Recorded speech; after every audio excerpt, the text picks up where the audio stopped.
I've been playing instruments for a long time. I've been playing instruments since before my nuts dropped. And I'm 27 years old. Over the years, one thing I've learned that is incredibly important that gets overlooked is that you need to take care of your instruments. When it comes to the bass, other instruments too, you should treat it like it's a violin. Now, I played the regular guitar for a little bit and played drums, keyboard, and also played the violin for more than a few years growing up. And the violin is a very fragile instrument and it's a very sensitive instrument.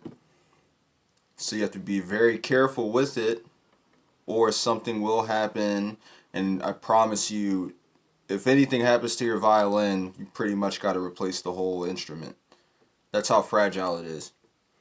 And so you should treat your bass the same way you would treat a violin. Don't swing it around.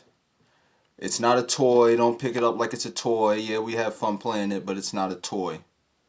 You know, be really careful and take your time picking it up and take your time putting it back down. People might think you're paranoid for it, but if you take care of your instrument, I promise it will take care of you. It's a very good piece of advice I learned from YouTuber Johnny Long. Good bass player, by the way.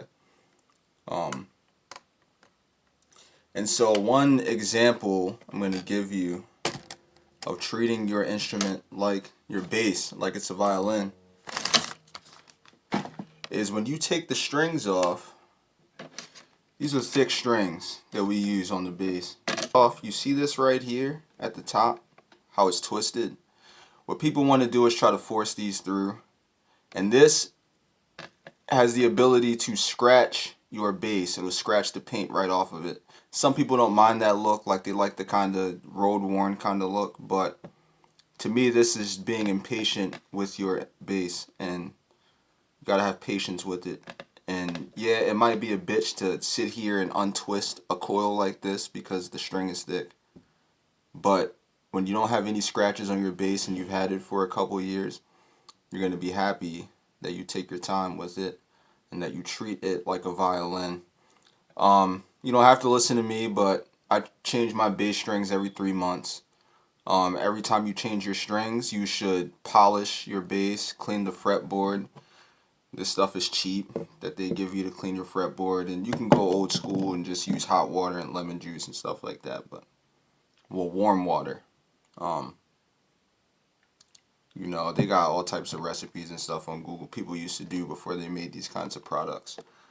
But yeah, you know, just be careful with it, take your time with it, don't rush when you're taking your strings off, don't rush when you're cleaning it, don't rush picking it up and moving it around. You know, keep in mind, try not to, you know, bash it around on stage and you know, move it too fast and you might hit your headstock on something and now you got a big piece of your headstock missing.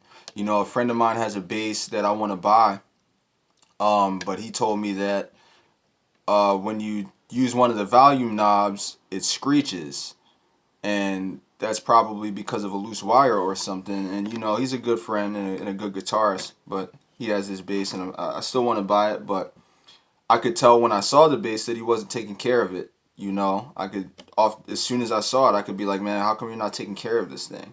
You know what I'm saying? Like, it was upsetting to see. And so, you know, if he was treating his bass like a violin, not to say that it wouldn't have that problem, but there's a good chance that, you know, it wouldn't have that problem. And I know he has not been treating it like it's a violin. So, you know, be patient, take your time, and everything will be all right, you know.